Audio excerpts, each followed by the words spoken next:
welcome back to Table Talk. We need to continue with this discussion because it's pretty interesting. Like we were talking about with the friends, I think it's again very interesting when you cross that line of friendship, because again when you got to realize if you have a spouse, a partner, they identify something in that person that they don't have. Right. You know what I'm saying? You know, it's typically something there that will bring some sense of insecurity.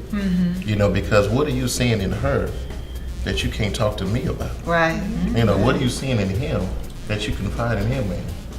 You know, so you got to be very careful about, as ladies, when you have that male friend and presenting him. When I meet a man or I meet a woman, I make sure to shake hands with both.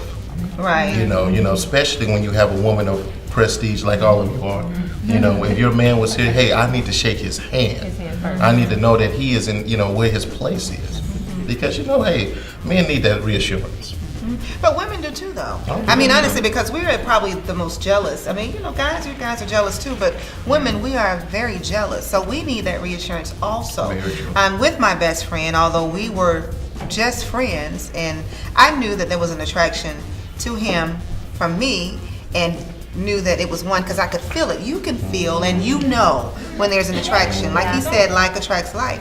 But you have to make those people feel comfortable. So what I did was made sure I talked to her just like I talked to him, and I made it comfortable. Even if I didn't want to hear about their relationship, because it probably bothered me it did, bothered me on the inside, I still, made her feel comfortable because I didn't want her to feel bad. And you were saying, we were talking in the break, and he said something that I thought that was very interesting.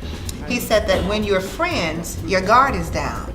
But once you cross that line with that person, you start to sleep with them, you then put that guard up. So it changes everything. It's a paradigm shift in the relationship. I think I like to refer to it as the pretty.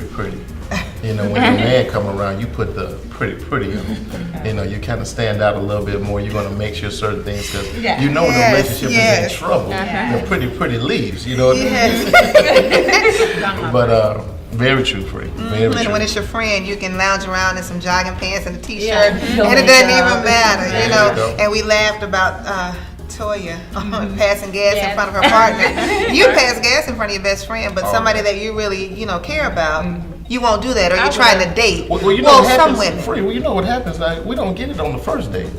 We don't get it on the second date. Friends, we can fart all day long in front of them. But I'm talking about, you got to wait till you marry them to see what it smells like. And then you'll be like, oh, dang. Finally divorced. Is he cleaning shillings in here? And another thing, that little chase, once you get that chase over with, it's like, oh, I already had that. That's all that's going to be here. But when you're chasing, it's your friends, you're not worried about it. Yeah, you're right. When you get it, like, okay, well. All right. Erica, before we leave this segment, did you want to say anything about it? Well, I've had, a boyfriend, and we weren't friends, like, best friends before, but, after we broke up, we decided to remain friends, and it was very hard because he could not go back to being friends. He would say that he could, but then when we would go out, as friends, he would eventually try to make a move, and I'm like, I'm sorry, I really like you, but I just don't like you like that, anymore. Right. And, so I think it is very hard to go back. Right. She said a great point. Men get emotional too. Yes. Don't let it get twisted. Yes. We can be hard all day long.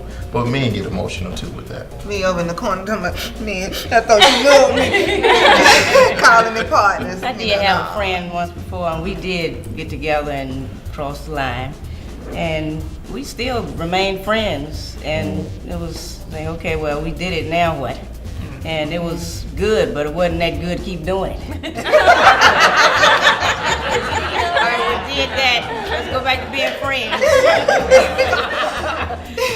Stay friends. Since we're talking about doing it and having sex and all these other things, there are also some things that we need to be careful of and we need to be mindful of when we are having sex. This show is also about informing and healing people as well. So one thing I want to talk about is the STDs, STIs. I made a little joke about, not a joke, but you just think about first, when I kept saying STD, I'm thinking short-term disability. But if you keep on messing up, it is going to be short-term disability. Yes. But the sexually transmitted diseases, and I was reading this, and just take a wild guess as to how many. Now, there may be several different forms of gonorrhea, several different forms of chlamydia, but how many different sexually transmitted diseases are there?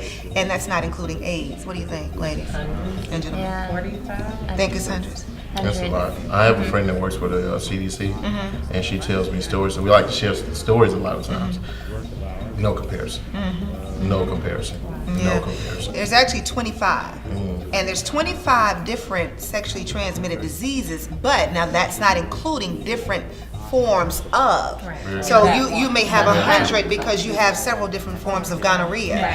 You have several different forms of hepatitis. There's some now that, been that way. They don't even have a cure for yet. Do you guys know what those are? The ones that they don't have a cure for? Well, I know it's some new strain of gonorrhea that is making its way back around, and they're like, doctors are baffled by it. There is no cure whatsoever. For the most part, I believe the prior gonorrhea, they did have a there's a cure for that, but right? This new strand is like some space age alien type gonorrhea that will not react to any type of antibiotic. So Right. Well, herpes still is. Yeah, herpes. Right. Herpes Herpes. is forever. Hepatitis. Yeah. Right. Hepatitis. Yeah. Hepatitis.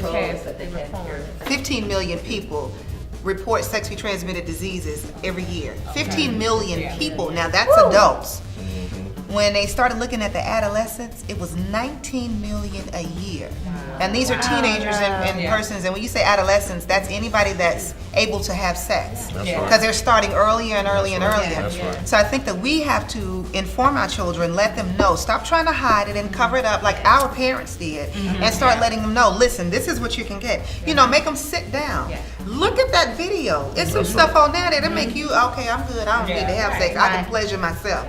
You know, you look at those things like that, and it's just, to me, that's a sad, sad situation. I can tell you, me being a woman, and I don't mind being the first to say it, and I'll say it, I have had chlamydia when I was in college, and I didn't even know I had it. And the guy who actually gave it to me, or I'm assuming it was the guy that gave it to me because I was a very promiscuous young lady in college. He gave me a little pink slip, and when he gave me the slip, I'm like, what is this? And it, it had a little word on there. First, I didn't even know what the word was. So I'm sitting there looking at this word because I'd never seen it. I was like, trying to sound it out. Go back to phonics. Ooh, what's this? And he says, you need to go get checked because I have it. And I went to get checked, and I did have it. I had no symptoms at all.